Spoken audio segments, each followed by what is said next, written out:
Ultrasound করতে গেলে সবার তো একটা খুব আপত্তির জায়গা এটা যে প্রথমত খালি পেটে থাকতে হয়, তার মধ্যে বড্ড জোরে বাথরুম পেতে হয়। হ্যাঁ, জল খাইয়ে অনেকক্ষণ বসিয়ে রাখে।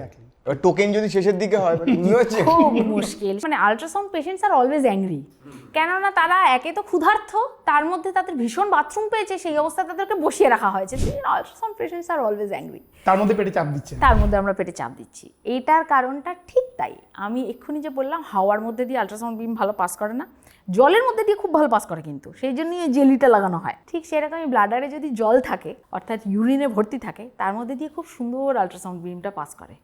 সেটা যদি করে তাহলে একটা খুব সুন্দর উইন্ডো তৈরি হয় তার পিছনের অর্গানগুলো দেখার জন্য, যেমন ইউটেরাস, ওভারি এবং প্রস্টেট। সেই জন্যেই জল খাইয়ে খাইয়ে ব্লাডারটাকে ফুল করা হয়, যাতে আমরা তার পিছনে যেগুলো আছে, তা না হলে তার উপরে তো সমস্ত আমাদের বাউয়েল লুপ যেগুলো তারা ঘুরে বেড়াবে। যদি ব্লাডারটা এমটি হয়, তার জায়গাটা তো নিয়ে সমস্ত গাট লুপসগুলো ঘুরে বেড়াবে, তার ভিতর হাওয়া থাকবে, আমরা কিচ্ছু দেখতে পাবো না। সেই জন্যই অত জল খেয়ে খেয়ে এত কষ্ট দেওয়া।